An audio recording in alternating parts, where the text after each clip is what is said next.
Updates online at 560theanswer.com.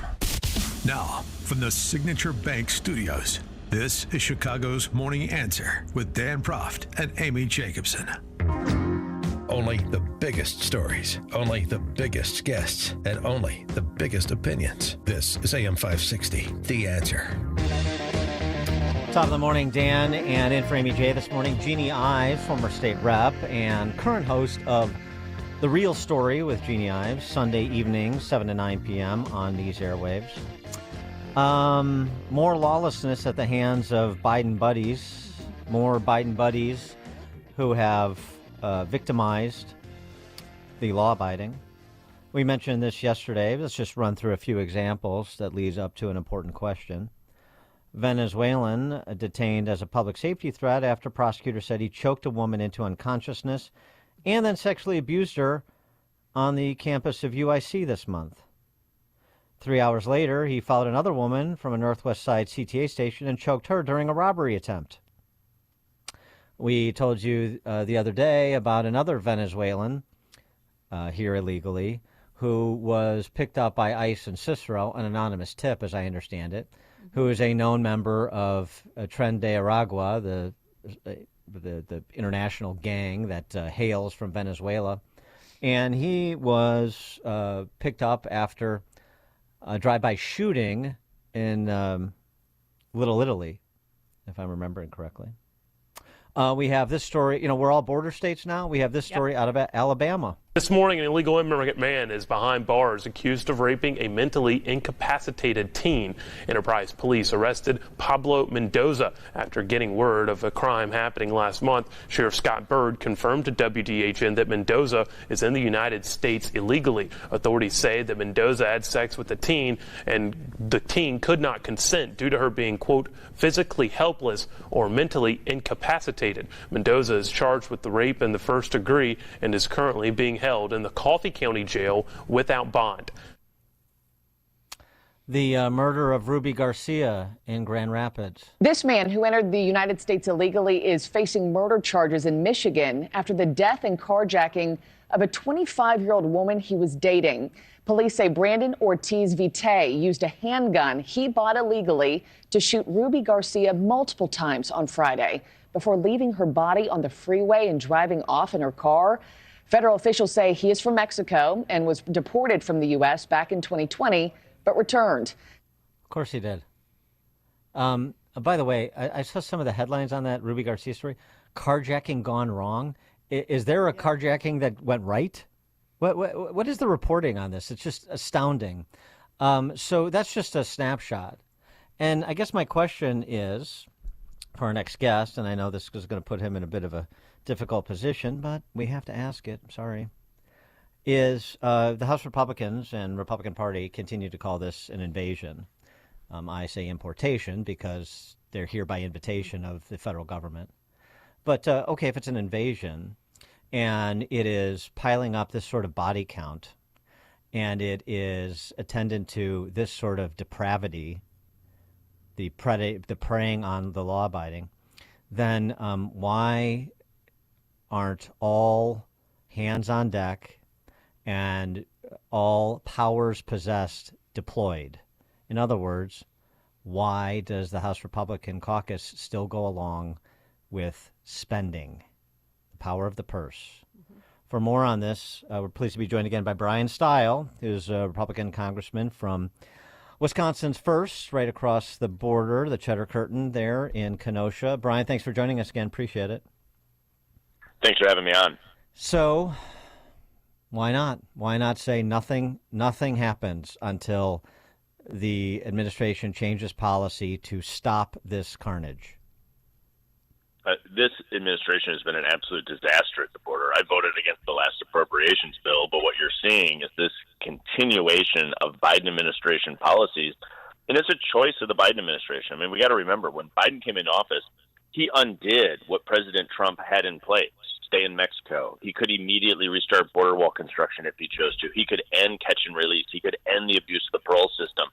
And at the end of the day, the answer here is to remove President Biden and other Democrats from office in the upcoming November election.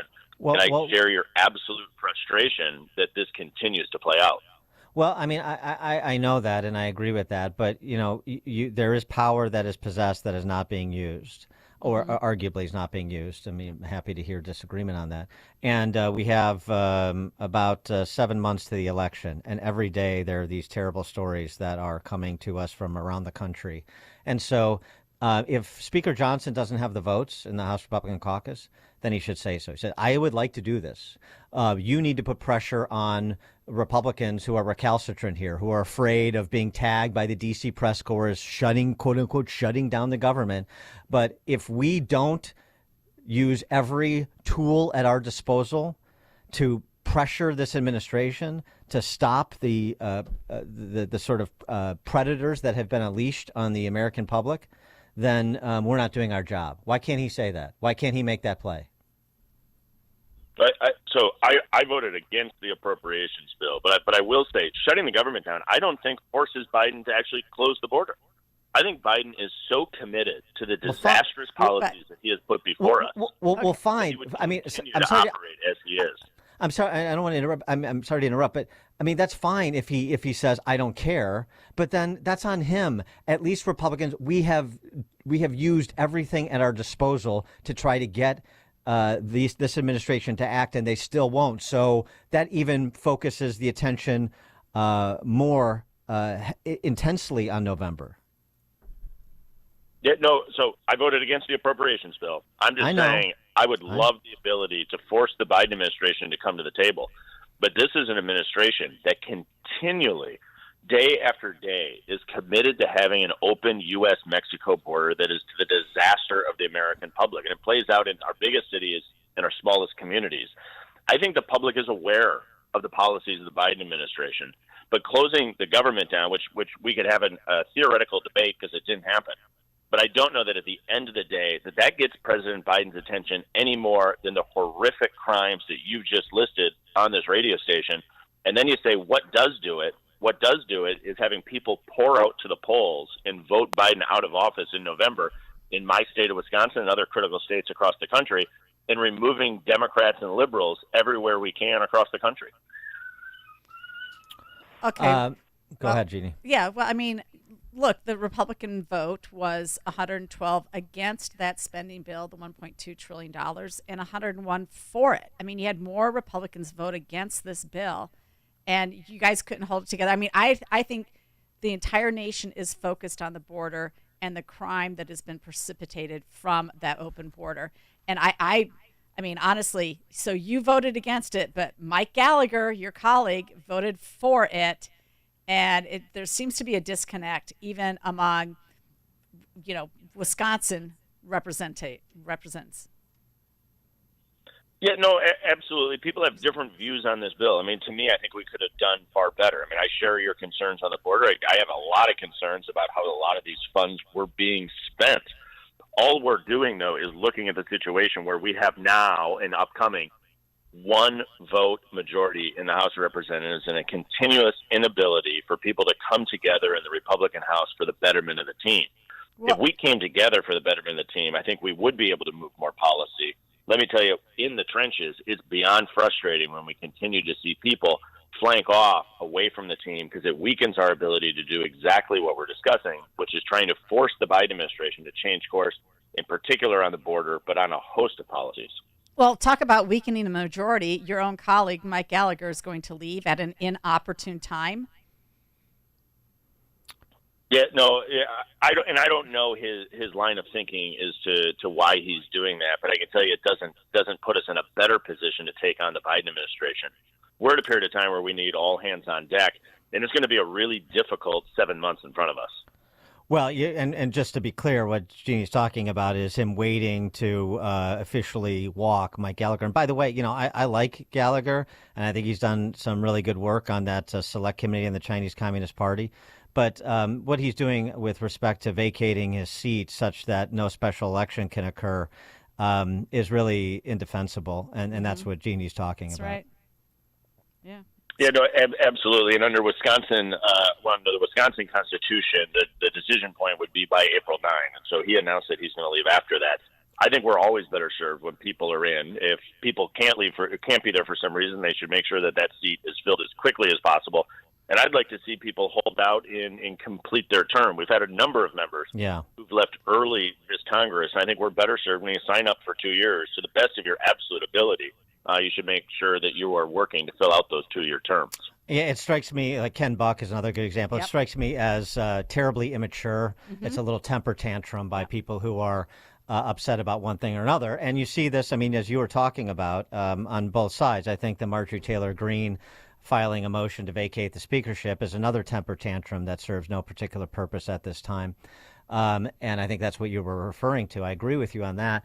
But here's the thing. I just go back again to say, you know, I like Mike Johnson. I think he's Mike Gallagher. No, I like Mike Johnson. Mike Johnson, right. Okay. I like Speaker Johnson. I think he is a sharp guy. I think he is probably the best intellect we've had in the House speakership since forever. And I understand the complication he has of antagonizing a significant portion of the Republican caucus in the House that really is maybe doesn't have the mettle for this fight. But I still think he has to make arguments to say, look, I get where there is exasperation, and I share it just as you just said, Brian. But you have to understand that we've got a lot of different opinions in this caucus. And on some of these fault lines, there are Republicans on one side and Republicans on the other, and I don't have the bandwidth with respect to our slim majority. But here's what I think we should do, and it's going to be up to Republicans who disagree with me to either be persuaded by what I'm saying and come over to this side, or to continue to hold to their positions, and we'll have to fight this out in November. I mean, I think framing it so that people have a better understanding, because if he doesn't do that, what he ends up being is a lightning rod and a cheap scapegoat for people like Marjorie Taylor Greene. Yeah, no, absolutely, and that is the case. We have to grow the majority in the House, so we don't sit there with functionally a one-vote majority. Two, the presidency in removing Biden from office and replacing with President Trump is probably one of the most important elections, in particular for anybody that is concerned about the border, which should be every American citizen. And then we got an opportunity in states like Wisconsin to remove a Democrat and replace it with Eric Hovde. And so winning the Senate, getting the White House back, and growing our majority in the House gives us a huge opportunity to unwind the massive damage that was done, in particular under the first 2 years of the Biden administration when they had all three branches. Bryan Steil, Republican congressman from Wisconsin's 1st, Kenosha area. Brian, thanks as always for joining us. Appreciate it. Thanks for having us on. And Representative Steil joined us on the Turnkey.Pro answer line. Before you see it on TV, share it on Facebook, or read about it in the paper, hear it here first. This is Chicago's Morning Answer on AM 560. The Answer. Signature Bank is Chicago's fastest growing independently owned business bank. It's a bank where relationships still matter. Signature Bank knows your name and your story. I'm Dan Proft, and I know this because Signature Bank is my business bank. I'm Larry Nora, founder and CEO of U-Store-It, a network of award-winning self-storage facilities in the Chicago area, and a customer of Signature Bank. We've developed over 70 storage centers throughout the city and suburbs, and our business continues to grow. We need a bank who understands the neighborhoods and communities where we are making investments. We found that in Signature Bank. They know this city and its neighborhoods because they are based right here in Chicago. Finding a local banking institution like Signature Bank has been critical to the success of U-Store-It, and we look forward to a